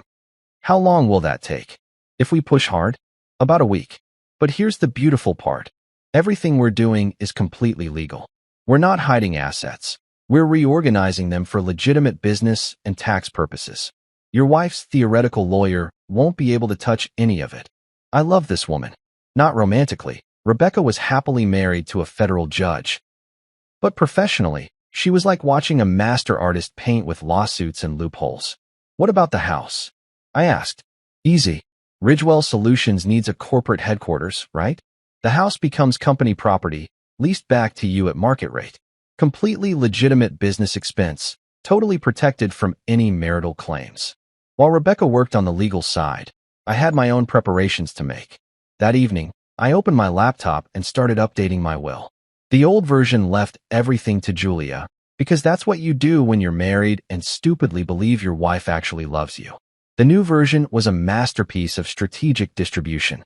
Everything, and I mean everything, went to my niece Lily, Claire's daughter. The kid was only 16, but she was smart as hell and had never once treated me like a disappointment. Plus, Claire would manage the inheritance until Lily turned 25, which meant my sister would have control over a fortune that would make the Collins family's heads explode. I left Julia exactly $1. Not because I'm petty. Okay, maybe I'm a little petty, but because leaving someone nothing in a will can be contested. Leaving them $1? That's a clear message that says, I remembered you existed, and I decided you were worth exactly this much. The best part was the letter I attached to the will. explaining my reasoning. I detailed every insult, every dismissive comment, every time Julia had chosen her family's opinion over her husband's feelings. It was like a greatest hits album of marital disrespect, all documented with dates and witnesses. But I didn't stop there. Oh no, I was just getting warmed up. Over the next 2 weeks, I quietly moved money around like I was running some kind of financial shell game. The joint checking account that Julia used for her daily expenses, I left just enough in there to cover the monthly bills, moving everything else into business accounts that she didn't even know existed. Our savings account, the one she thought contained about $40,000, that money got invested in a new subsidiary of Ridgewell Solutions, a company I created specifically to hold personal assets. Technically, we were broke. Practically, I was richer than ever. The credit cards were even more fun. I paid them all off and then called the companies to update our financial information. Since I was now technically unemployed, all my income was coming through corporate distributions. Julia's applications for new credit were going to be a real adventure. Meanwhile, I kept playing the part of the clueless husband beautifully. I asked Julia about her day, listened to her complain about her friend's drama, and pretended to care when she mentioned that Marcus was thinking about buying a new car, all while I was systematically dismantling every financial advantage she thought she'd have in the divorce. The real stroke of genius came when I restructured my business ownership. Instead of being the sole owner of Ridgewell Solutions, I created a holding company based in Delaware, because Delaware corporate law is basically designed to protect rich people from their problems, and transferred all my shares to that entity. On paper, I owned a management consulting firm that paid me a modest salary. In reality, I controlled a logistics empire worth tens of millions of dollars. But good luck explaining that distinction to a divorce court, especially when all the paperwork showed a struggling small business owner who barely made enough to cover his expenses. Julia had no idea that while she was planning to take half of everything, I was making sure there wouldn't be anything left to take. She thought she was being so clever, lining up her new job through Marcus's connections, getting legal advice from her family's lawyer friends, plotting her escape route like some kind of suburban mastermind. But here's what she didn't understand. I'd been planning for this possibility from the moment I realized what kind of family I'd married into. Every business decision, every investment, every legal structure I'd built over the past 4 years had been designed with one goal in mind: protecting what I'd earned from people who didn't deserve it. The night before my birthday, I sat in my office reviewing all the paperwork Rebecca had prepared. Asset transfers, corporate restructuring documents, updated insurance policies, new account statements. It was like looking at the blueprints for the most beautiful revenge plot ever conceived. Julia was upstairs getting ready for bed, probably texting with Margaret about their big surprise for tomorrow night. They had no idea that their victim had spent 2 weeks preparing for war while they were still playing dress-up. I poured myself a glass of whiskey, the good stuff, a bottle of Macallan 18 that Julia always said was too expensive for regular occasions, and raised a toast to my reflection in the dark window. "Happy birthday to me," I said out loud. "This is going to be fun." The 3 days leading up to my 38th birthday were like watching a really bad spy movie where all the secret agents might as well have been wearing neon signs that said, "We're plotting against you." The whole house had this weird energy, like everyone was walking around with loaded guns and trying to act casual about it. Julia was the worst actress in this little production. The woman who'd barely acknowledged my existence for the past 6 months was suddenly Miss Sunshine, practically skipping around the house like she'd won the fucking lottery. She kept humming, actually humming, while she did mundane things like loading the dishwasher or folding laundry, which was suspicious as hell because Julia hadn't been happy about household chores since approximately never.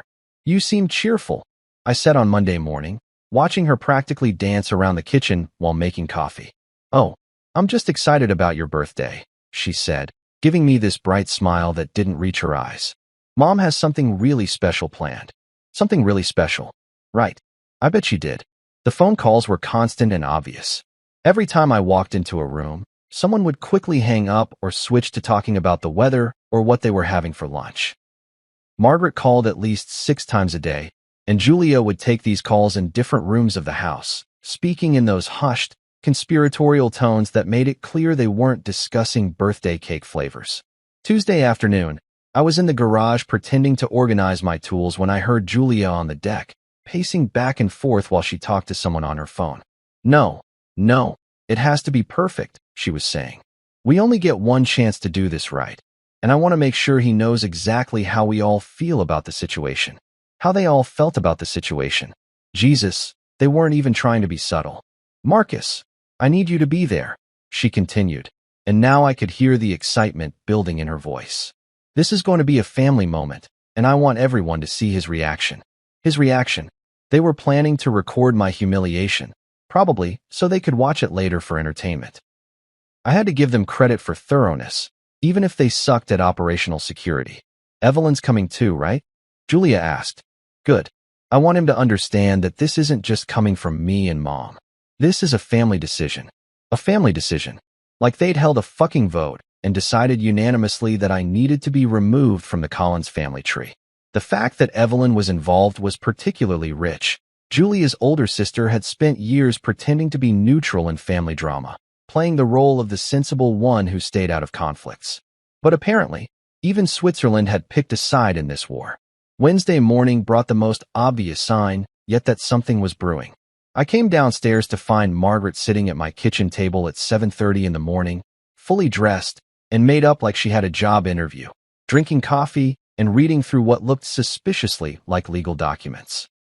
Morning, Margaret, I said, pouring myself a cup of coffee and trying to act like finding my mother-in-law in my kitchen before 8 a.m. was totally normal.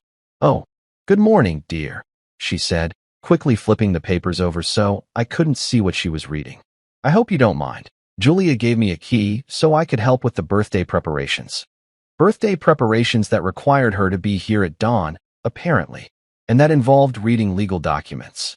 Sure, that made perfect sense. Anything I can help with? I offered, just to watch her squirm. Oh no, no, she said quickly, gathering up her papers and stuffing them into her purse like they were state secrets. It's a surprise, remember? You just focus on being excited for tomorrow night. Being excited for tomorrow night. Right. I should be thrilled about my own execution. The whole day continued like that. Marcus showed up around lunchtime, supposedly to hang out, but actually to scope out the situation and probably coordinate final details. He kept looking at me like he was trying to memorize my face, which was creepy as hell. So, 38, huh? He said while we were both in the kitchen grabbing beers. Big year coming up. I guess, I replied. Though honestly, birthdays don't feel as important once you hit your 30s. Oh, I don't know about that, Marcus said with this weird smirk. I think this one's going to be pretty memorable for you. Memorable? Yeah, I bet it would be. That evening, Julia announced that we were going to Riversong Bistro for my birthday dinner, which was interesting because Julia had always said the place was overpriced and pretentious. When I'd suggested going there for our anniversary last year, she'd rolled her eyes and said we couldn't afford to waste money on fancy restaurants that charge $15 for a salad. But apparently, my birthday was special enough to justify the expense. Or maybe they figured it was worth the cost to have a public venue for their big performance. I made reservations for 6 people, Julia said, which was also suspicious because our usual family dinners were just the 3 of us.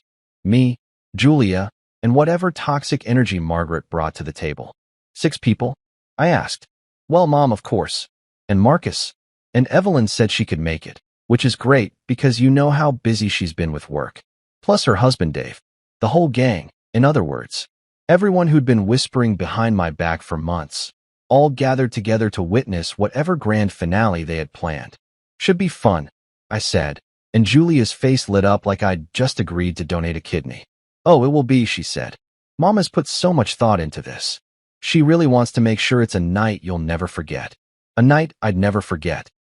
The woman who'd spent 5 years treating me like a disappointment was suddenly concerned about making my birthday memorable. The irony was so thick you could cut it with a knife. Wednesday night, I barely slept. Not because I was nervous. I was way past nervous and well into that calm, almost zen-like state that comes right before a major battle. I lay in bed listening to Julia breathe beside me, probably dreaming about her new life with Marcus's corporate friends, and I felt nothing but pity for how completely she'd underestimated me. They thought they were so clever, so strategic. They'd spent weeks planning this elaborate takedown, coordinating schedules, getting their legal ducks in a row, probably even practicing their lines in the mirror. Margaret had probably been fantasizing about this moment for years, the night she'd finally get to destroy the son-in-law who'd never been good enough for her precious daughter. But what they didn't know, what none of them suspected, was that their victim had been preparing for this war longer than they'd been planning it. While they were focused on their little birthday ambush, I'd been building the kind of defense system that could withstand a nuclear attack. Thursday morning arrived gray and rainy, which seemed appropriate for what was supposed to be the day my old life ended. Julia woke up practically vibrating with excitement, humming again while she got ready for her morning workout. "Happy birthday, honey," she said, giving me a kiss that felt more like a goodbye than a celebration. "Thanks," I said, looking forward to tonight. And you know what? I really was. Because while Julia and Margaret and the rest of the Collins family were planning to end my story, I was about to show them that they'd actually written the first chapter of theirs. Game time was finally here. Riversong Bistro on a Thursday night was exactly what you'd expect from a restaurant that charges $28 for chicken breast and calls it artisanal. The lighting was dim enough to hide the disappointment in your wallet. The music was that generic jazz that's supposed to make you feel sophisticated, and the waitstaff moved around like they were personally offended that you couldn't afford to eat somewhere better. But tonight, none of that mattered.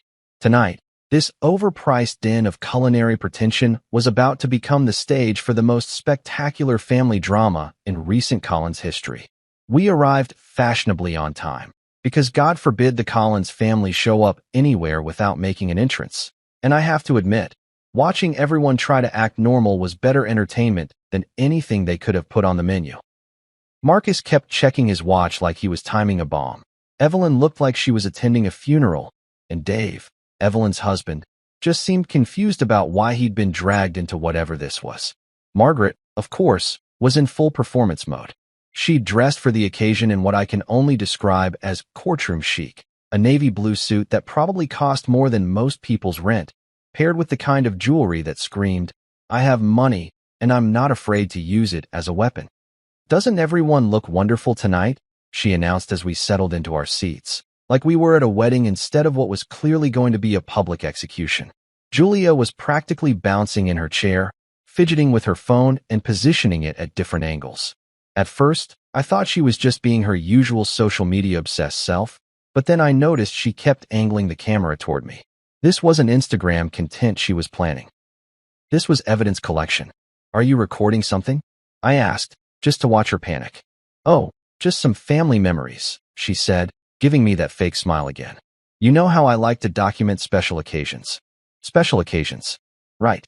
Like my execution was going to make it into the family photo album. The appetizers arrived, and I have to give the Collins family credit.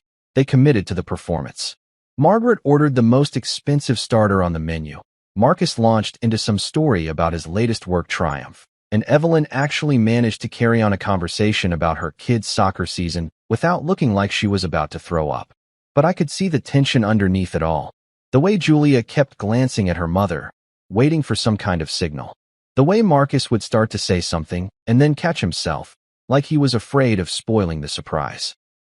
The way Evelyn kept looking at me with this guilty expression, like she was watching a car accident in slow motion. Dave, bless his heart, was completely oblivious to the undercurrents.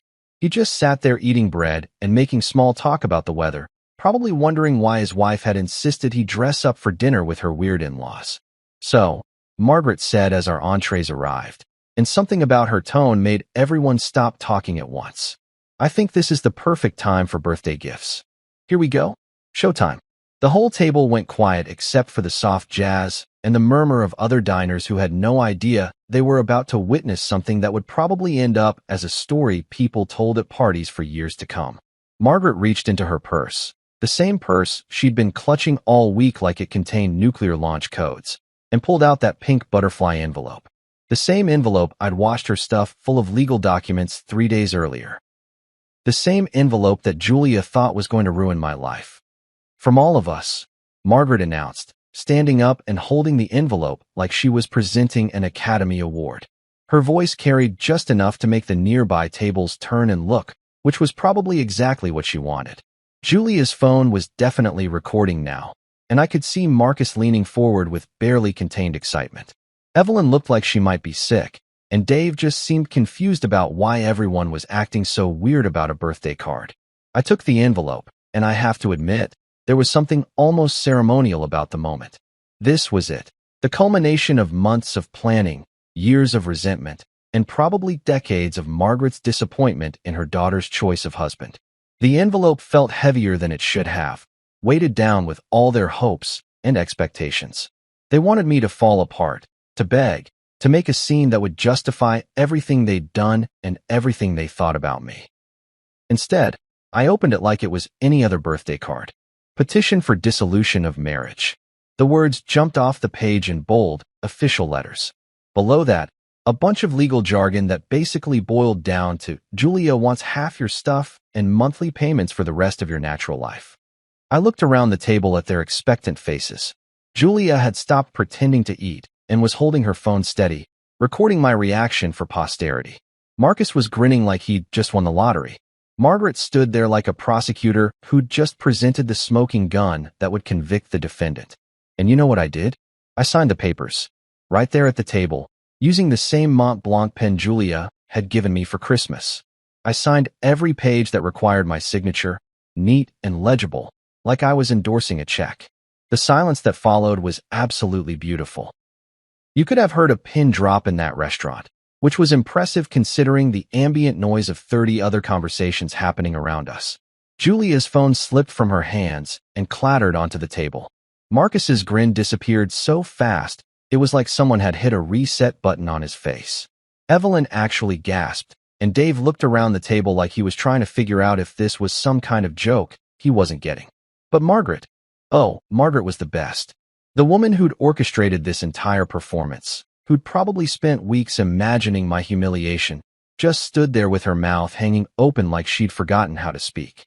"Thank you," I said, sliding the signed papers back into the pink envelope and handing it to Margaret. "This is exactly what I needed." I stood up, pulled out my wallet, and dropped a $100 bill on the table, more than enough to cover my share of the meal and the tip. "This should take care of everything," I said, straightening my jacket. "And Margaret, I have to say, this was perfectly planned. Really, just perfect timing." The entire restaurant was watching now. Other diners had stopped their conversations to stare at our table, probably trying to figure out what kind of family drama they'd just witnessed. The waitstaff was hovering nearby, unsure whether they should intervene or just let the show continue. Julia finally found her voice. That's it. You're not going to fight this? You're not going to try to work things out?" I looked at her, really looked at her, and felt nothing but pity. She'd spent so much time planning my destruction that she'd never considered the possibility that I might actually want to be destroyed. That her divorce papers weren't a weapon, but a gift. "Fight what, Julia? Your happiness? If this is what you want, then congratulations. You got it." Marcus started to say something, probably trying to salvage whatever this was supposed to accomplish, but I cut him off. "Marcus, tell your friend David that Julie is going to be a wonderful addition to his marketing team. I'm sure she'll fit right in." The look of shock on his face was priceless. They thought they'd been so clever, so secretive. They had no idea that I'd been listening to their phone calls and planning sessions for weeks. I walked toward the exit, leaving behind a table full of people who'd just realized their brilliant plan had somehow backfired spectacularly. Behind me, I could hear urgent whispers, chairs scraping, and the sound of Margaret trying to explain to the other diners that everything was fine, just a family misunderstanding.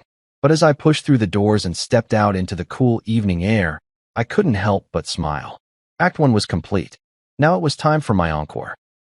I was halfway to my car when I heard the restaurant doors slam behind me and footsteps on the pavement.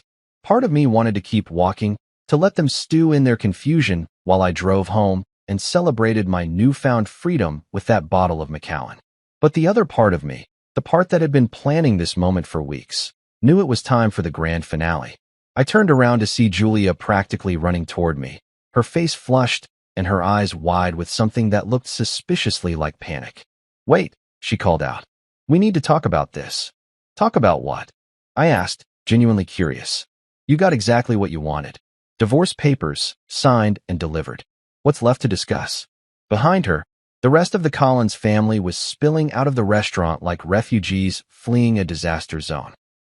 Margaret looked shell-shocked. Marcus kept running his hands through his hair, and Evelyn was trying to comfort Dave, who still seemed completely lost about what had just happened. "This isn't how it was supposed to go," Julia said, and there was something almost childish in her voice, like she was complaining that I'd ruined her birthday party by not crying when she broke my favorite toy. "How is it supposed to go exactly?" I pulled out my phone and scrolled to a contact I'd been saving for exactly this moment. "Were you expecting me to beg? Maybe cause a scene? Give you something dramatic to show your friends?" Julia's mouth opened and closed like a fish gasping for air. Behind her, I could see Margaret approaching with the kind of determined stride that suggested she was about to try to take control of a situation that had already spiraled way beyond her ability to manage. "Actually," I said, hitting the call button, "since we're all here, this seems like the perfect time to clear up a few misconceptions." Rebecca Martinez answered on the second ring, because that's the kind of lawyer you get when you pay premium rates for premium service. "Rebecca, it's done. They went through with it, just like we predicted." "How do you want to handle the press release?" she asked, and I could hear the satisfaction in her voice. "Press release," Julia whispered, and I realized the whole family had crowded close enough to hear both sides of the conversation. "Let's go with the full package," I told Rebecca. "Business valuation, government contracts, the works. And make sure you include the part about the charitable foundation we discussed." I hung up and looked at the circle of confused faces surrounding me.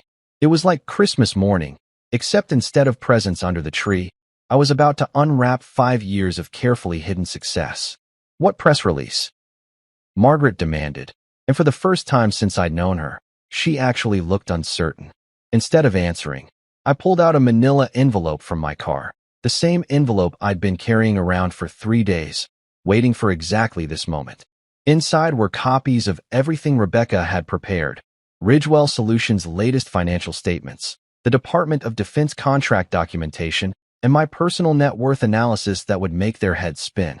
"Since we're sharing family paperwork tonight," I said, handing Margaret the envelope, "I thought you might be interested in seeing what my small business actually looks like these days." Margaret opened the envelope with shaking hands, and I watched her face change as she read the first page.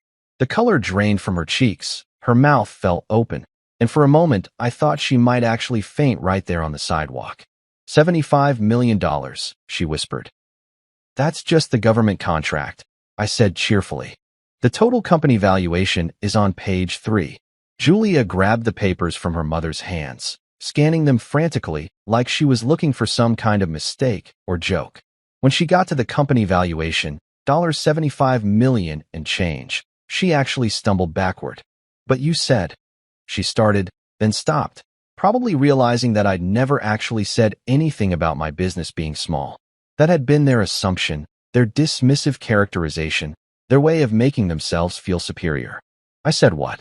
I asked. "When did I ever tell you my company wasn't successful?"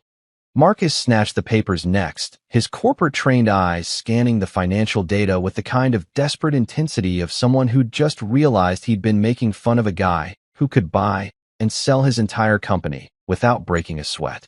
"This can't be right," he said, but his voice lacked conviction. "Oh, it gets better," I said, pulling out my phone again. "Rebecca, could you send over those trust documents we discussed? I think my family would be interested to know where all that money is going." I hung up and smiled at their horrified faces. Did I mention that I updated my will last week? Everything goes to my niece Lily. Every penny. She's going to be quite wealthy when she turns 25. The silence that followed was even better than the one in the restaurant. Julia looked like she'd been hit by a truck. Margaret appeared to be having some kind of existential crisis, and Marcus was still staring at the financial documents like he could change the numbers through sheer force of will. "You planned this," Margaret finally said, her voice barely above a whisper. "No," I replied, walking toward my car. "You did. You spent months plotting to get rid of the disappointing son-in-law, and congratulations, you succeeded. I'm free, I'm richer than ever, and thanks to that lovely pink envelope, I don't owe any of you a damn thing." I got in my car and rolled down the window for one final word. "Oh, and Julia, good luck with that marketing job. I'm sure Marcus's friend will be very understanding when he finds out you just walked away from a $75 million marriage."